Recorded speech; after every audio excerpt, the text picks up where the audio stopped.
नमस्कार दोस्तों छोटे से देश इजराइल ने अमेरिका, चाइना जैसे बड़े बड़े देशों को बीट कर दिया है, क्योंकि ये पहला देश बनने जा रहा है जो लेजर वेपन का असल में इस्तेमाल करेगा, मतलब फुल डिप्लॉयमेंट के साथ। कई जगह यहाँ पर चर्चा चलती रहती है कि उसने ये टेस्ट किया, वो टेस्ट किया, वो एक अलग चीज़ है, लेकिन मेन बैटल फील्ड में पहली बार यहाँ पर इसका फुल फ्लेजेड तरीके से इस्तेमाल किया जाएगा और इसका नाम रखा गया है आयरन बीम। आपने आयरन डोम के बारे में तो सुना होगा, तो ये आप देख सकते हो खबर, Iron Beam, Israel deploys Star Wars inspired world's first laser interceptor. इसको थोड़ा सा हम डिटेल में जानेंगे कि एग्जैक्टली ये आयरन बीम है क्या, इजराइल को कैसे फायदा देगा, इसका ओवरऑल ग्लोबल इंप्लीकेशंस क्या है, वो सब कुछ मैं आपको डिटेल से बताऊंगा। चलिए आगे बढ़ते हैं, लेकिन उससे पहले आप सबको बता दूं, आप में से जो भी लोग यूपीएससी की तैयारी कर रहे हैं, हमारे फाउंडेशन बैचेस को लेना चाहते हैं 2027 हो 2028 हो, तो सभी के लिंक कमेंट सेक्शन में दिया हुआ है। You can use this code Ankit live maximum discount के लिए, या फिर ये फोन नंबर है, यहाँ पर आप कॉल करिए, मेरी टीम जो है आपको अच्छे से गाइड करेगी। चलिए शुरुआत करते हैं। सबसे पहले देख लेते हैं कि आयरन बीम किसने बनाया, क्या है। देखो, इजराइल ने अनाउंस किया है आयरन बीम का डिप्लॉयमेंट, जो कि वर्ल्ड का पहला high energy laser air defence system होगा, जो कि अपने फुल ऑपरेशनल मैच्योरिटी पर काम करेगा। मतलब दुनिया भर में कुछ जगह टेस्ट किए होंगे, कुछ जगह यहाँ पर छोटे मोटे बैटल फील्ड में शायद इस्तेमाल किया गया होगा, लेकिन फुल फ्लेजेड तरीके से कभी नहीं हुआ है, और इजराइल ये पहला देश बनने जा रहा है। इसको डेवलप किया है basically Rafael advance defence system. इसको कंफ्यूज मत कर देना राफेल फाइटर जेट से, वो एक अलग चीज़ है, फ्रांस के द्वारा डेवलप किया गया। लेकिन यहाँ पर राफेल एडवांस डिफेंस सिस्टम ये कंपनी का नाम है इजराइल की, और उन्होंने पार्टनरशिप किया है एल्बिट सिस्टम और इजरायली मिनिस्ट्री ऑफ डिफेंस के साथ। और आयरन बीम को इस तरह से डिजाइन किया गया है ताकि जो शॉर्ट रेंज थ्रेट है, मतलब जैसे इजराइल के आसपास में जैसे हमास हो गया, हिजबुल्लाह हो गया, अगर वो लोग यहाँ पर थ्रेट बनते हैं, कोई रॉकेट, मोटर, ड्रोन्स, कोई भी प्रकार का लो फ्लाइंग एयरक्राफ्ट हो गया, तो वो अगर इजराइल की तरफ भेजते हैं तो डायरेक्टेड एनर्जी टेक्नोलॉजी के माध्यम से उसको डिस्ट्रॉय किया जा सकता है, रादर देन यूजिंग मिसाइल्स, जैसे आयरन डोम वगैरह के थ्रू मिसाइल्स का इस्तेमाल किया जाता है। एंड दैट इज वाई ये हिस्टोरिक माइलस्टोन है ग्लोबल एयर डिफेंस सिस्टम में, जो कि आज तक किसी भी देश ने फुल ऑपरेशनल लेजर इंटरसेप्टर का इस्तेमाल नहीं किया है। लेकिन क्वेश्चन ये है कि ये जो आयरन बीम है ये काम कैसे करता है, इसका मैकेनिज्म क्या है। देखो, आयरन बीम की अगर हम बात करें तो ये हाई पावर लेजर है, जहां पर 100 किलोवाट का क्लास आपको देखने को मिलेगा, जो कि फोकस करता है concentrated optical energy on incoming targets पर। देखो, थोड़ा सा मैं आपको समझाता हूं क्या है कि जो आयरन बीम है ये आप देख सकते हो हाई एनर्जी वेपन है, जो कि मान लीजिए अगर सपोज ये ड्रोन है, तो यहां पर बहुत पिन पॉइंट तरीके से, मतलब ये ड्रोन के एक पर्टिकुलर पिन पॉइंट तरीके से वहां पर डायरेक्टली ये अपनी पूरी की पूरी एनर्जी, मतलब 100 किलोवाट की जो पूरी एनर्जी है वो आपका उस पर्टिकुलर ड्रोन के एक सिंगल पॉइंट पर अटैक करता है, जिसकी वजह से वहां पर छेद होने लगता है, वो मेल्ट होने लगता है और अल्टीमेटली डिस्ट्रॉय हो जाता है। तो ये कोशिश होती है। तो एक प्रकार से जो लेजर है, it melts, ignites and structurally damage the target, और इस तरह से ये पूरा आपको काम करता हुआ देखने को मिलेगा। अच्छा, आयरन बीम बेसिकली इसमें सब कुछ इंटीग्रेटेड है, रडार हो गया, इलेक्ट्रो ऑप्टिकल हो गया, इंफ्रारेड ट्रैकर्स हो गया, कोई भी अगर वेपन्स वगैरह आ रहा है, मिसाइल आ रहा है, एयरक्राफ्ट आ रहा है, ड्रोन आ रहा है, तो उसको डिटेक्ट करता है, क्लासीफाई करता है, और ये भी इंश्योर करता है कि उसमें कितनी एनर्जी की रिक्वायरमेंट है। मान लो अगर कोई छोटा सा यहाँ पर ड्रोन आ रहा है, तो जरूरी नहीं है ना कि उसमें 100 जो पूरा वॉट का एनर्जी है, पूरा किलो वॉट, तो वो पूरा डायरेक्ट किया जाए, उतना वेस्ट करने की जरूरत नहीं है। जितनी एनर्जी रिक्वायर्ड है उस हिसाब से उसको जो है देख सकता है। और देखो यहाँ पर क्या है ना, एटमॉस्फेरिक डिस्टॉर्शन भी होता है। मतलब जब आप एनर्जी यहाँ पर एटमॉस्फेयर में भेज रहे हो, आसमान में भेज रहे हो, और मान लो काफ़ी ज़्यादा फॉग हो गया, बादल हैं, काफ़ी ज़्यादा स्मोक है, तो जब ये एनर्जी जा रहा है तो उसका डायरेक्शन भी हल्का फुल्का चेंज हो सकता है। तो ये इतना इंटीग्रेटेड तरीके से आयरन बीम बनाया गया है ताकि वो अपने आप ही उसको अडॉप्ट कर लेगा, और एक प्रकार से जहां पर सिंगल पॉइंट पर अटैक करना है वो उस टारगेट एरिया पर अटैक कर सकता है। इसके अगर हम टेक्निकल स्पेसिफिकेशंस की बात करें तो पावर तो मैंने आपको बता ही दिया, लगभग 100 किलोवाट का हाई एनर्जी आपको देखने को मिलता है। इसकी रेंज की अगर हम बात करें तो बेसिकली डिपेंड करता है। देखो, यहां पर कुछ 100 मीटर से लेकर 10 किलोमीटर तक भी ये टारगेट कर सकता है, लेकिन जाहिर सी बात है अगर वो एनर्जी को आप 10 किलोमीटर दूर भेजोगे तो उसकी एनर्जी बहुत कम बचेगी।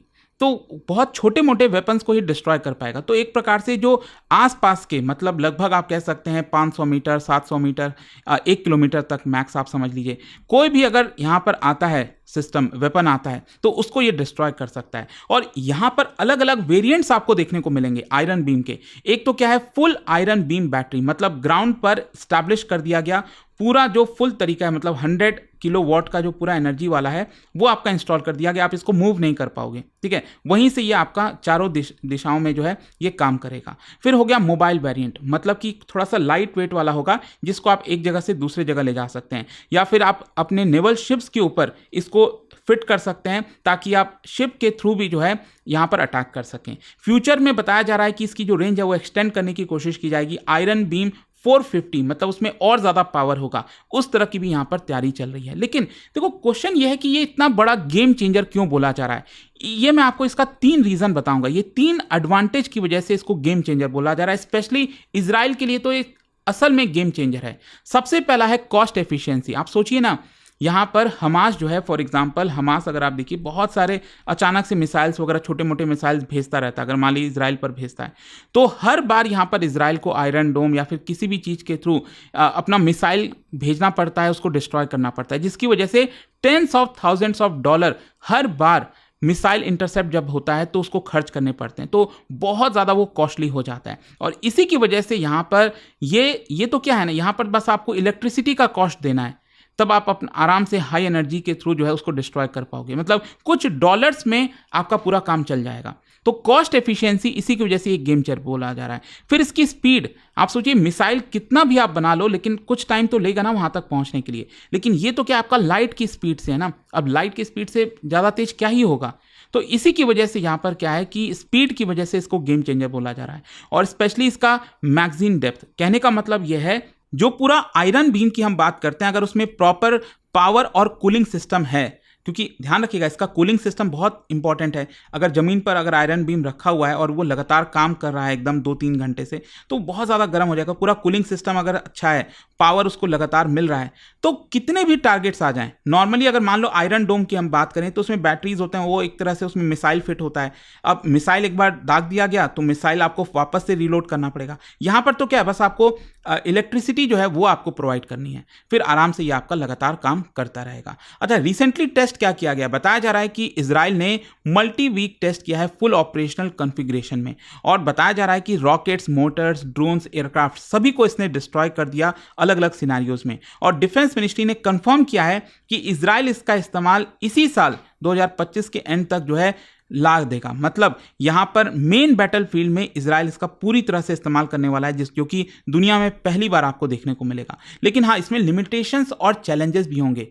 एक तो देखिए क्या है ना, एटमॉस्फेरिक इंटरफेरेंस, मैंने आपको बताया ना कि यहाँ पर डिस्टॉर्शन भी हो सकता है, क्योंकि हम एनर्जी की बात करें। अब मिसाइल्स वगैरह है, अब चाहे बारिश हो, तूफान आए, कुछ भी, मिसाइल्स तो अपना काम करेगा एक डायरेक्शन में जाकर, लेकिन अगर रेन है, बहुत ज़्यादा फॉग है, डस्ट है, स्मोक है, टर्बुलेंस है, तो उसकी वजह से ये डिसरप्ट हो सकता है शायद ये काम ना भी करे, तो एक ये प्रॉब्लम हो सकती है। दूसरा, पावर और कूलिंग की आवश्यकता, मैंने आपको बताया ना कि यहाँ पर काफ़ी एनर्जी जो है आपका रिलीज किया जा रहा है, तो रोबस्ट थर्मल मैनेजमेंट सिस्टम होना चाहिए। अगर वो फेल हो गया तो पूरा का पूरा सिस्टम कोलैप्स हो सकता है। और इसी की वजह से जो एडवर्सरी है, सामने वाला जो देश है, तो वो यहाँ पर इसका फायदा उठा सकता है, स्मोक जो है वो ला सकता है आपके एरिया में, ताकि आपका जो पूरा सिस्टम है वो काम ना करे। इसके अलावा यहाँ पर जो ड्रोन वगैरह भेज रहा है, तो ड्रोन को इस तरह से कोट कर सकता है ताकि उस पर्टिकुलर हाई एनर्जी का उस पर असर ना हो। शायद हो सकती है इस तरह की चीज़ें आ जाएं। हाई स्पीड रोटेशन कर सकता है ताकि जो आपका लेज़र वेपन है वो आपका काम ना करे अच्छे से।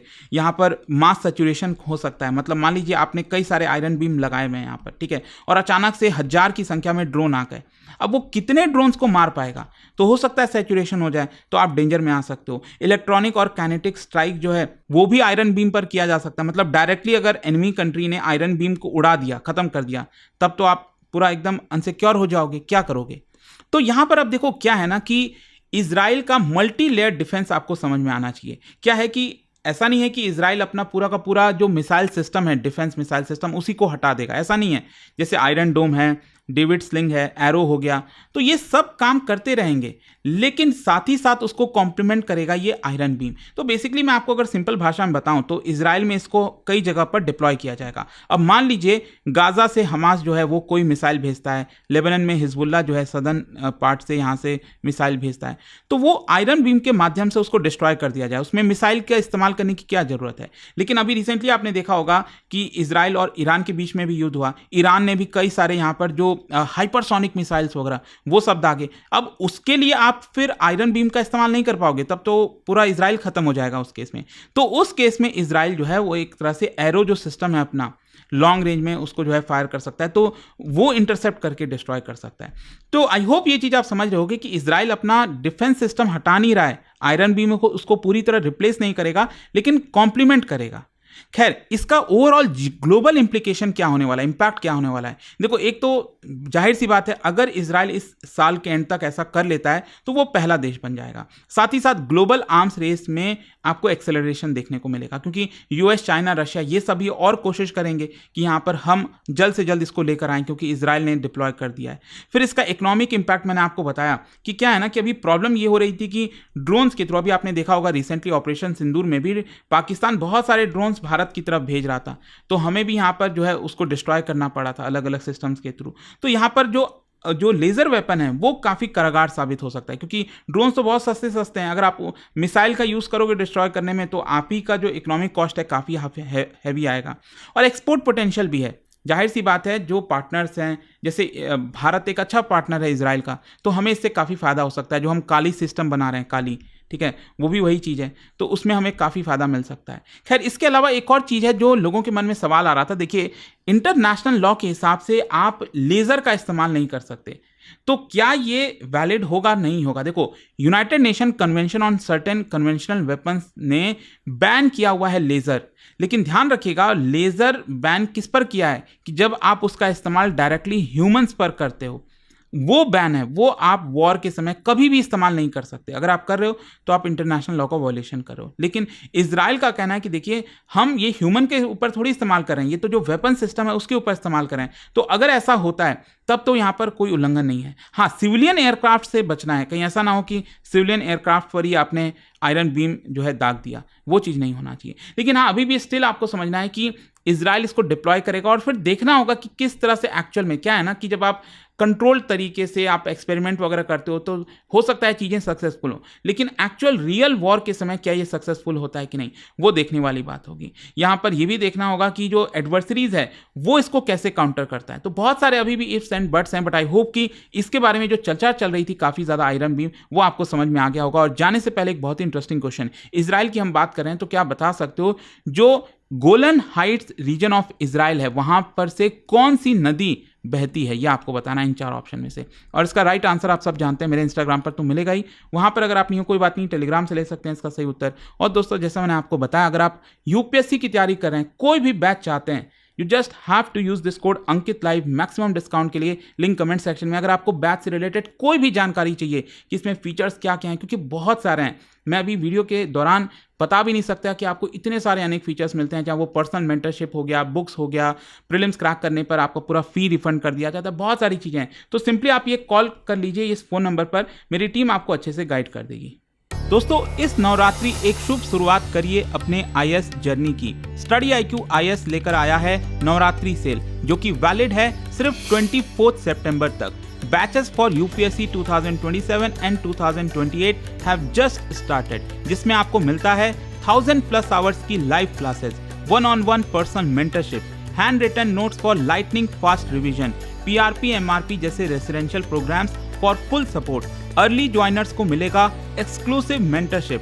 बैच को ज्वाइन करने के लिए स्टडी IQ ऐप या वेबसाइट पर जाइए, सर्च करिए यूपीएससी P2I फाउंडेशन 2027 या 2028। कोड यूज करिए Ankit live ANKITLIVE for maximum discount. और अगर आपको कोई भी डाउट हो तो इस नंबर पर कॉल करिए, मेरी पर्सनल टीम आपको अच्छे से गाइड करेगी। नंबर है 092400232293। स्मार्ट एस्पिरेंट्स टाइमिंग को समझते हैं, आज का डिसीजन कल के IAS IPS की पहली जीत है। Thank you. Study IQ IAS, आपका सिलेक्शन हमारा मिशन